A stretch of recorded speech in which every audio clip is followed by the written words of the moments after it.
Hey guys, welcome my first video. সেলারের সাথে কি এমন প্র্যাঙ্ক করলাম যে সেলার আমাদের উপরে রেগে গেল। বেশি কথা না বলে চলো ভিডিওটা শুরু করা যাক। ওই আইডি সেলারকে মেসেজ দিয়ে দিছি, বলছি ভাইয়া আইডি আছে। আইডি সেলার বলতেছে হবে। আমি বলছি 1000 টাকা, তাড়াতাড়ি ভিডিও দাও। তারপর গাইস আইডি সেলারটা ভিডিও দিয়েছে, ভিডিওটা পেলে হইতেছে না। আইডিতে ছিল একে ম্যাক্স 6, MT40 ছিল 6 লেভেল, আর অনেক কিবো গান ছিল গাইস। ভিডিওটা পেলে হইতেছে না, এর জন্য দেখাইতে পারলাম না। তারপরে আমি বললাম আইডি দাম কত। তারপর গাইস সেলার কোনো রিপ্লাই নেই।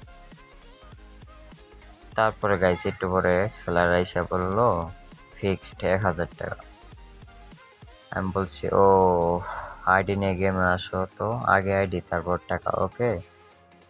তারপর সেলার কি বললো, অন্য জায়গায় ট্রাই করো।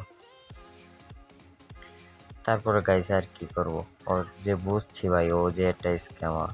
তারপরে কি, তারা ওকে বললাম ভাই আচ্ছা তোমার নাম্বার দাও, বিকাশ নাম্বার তাড়াতাড়ি দাও, ফার্স্ট তোমার বিকাশ নাম্বার দাও। তারপর গাইস ওর বিকাশ নাম্বারটা দিচ্ছে, আমি বলছি ওকে ওয়েট। তারপর কি করছি গাইস, ওর নাম্বারে আমি 1 টাকা সেন্ড মানি করে ওটা এডিট করে 1000 টাকা বানিয়েছি। তারপর এই স্ক্রিনশটটা আইডি সেলারটারে দিছি।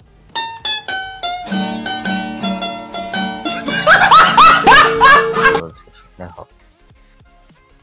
তারপরে আমি তো বলছি আইডি দাও, পরে এটা এডিট হয় নাই তো।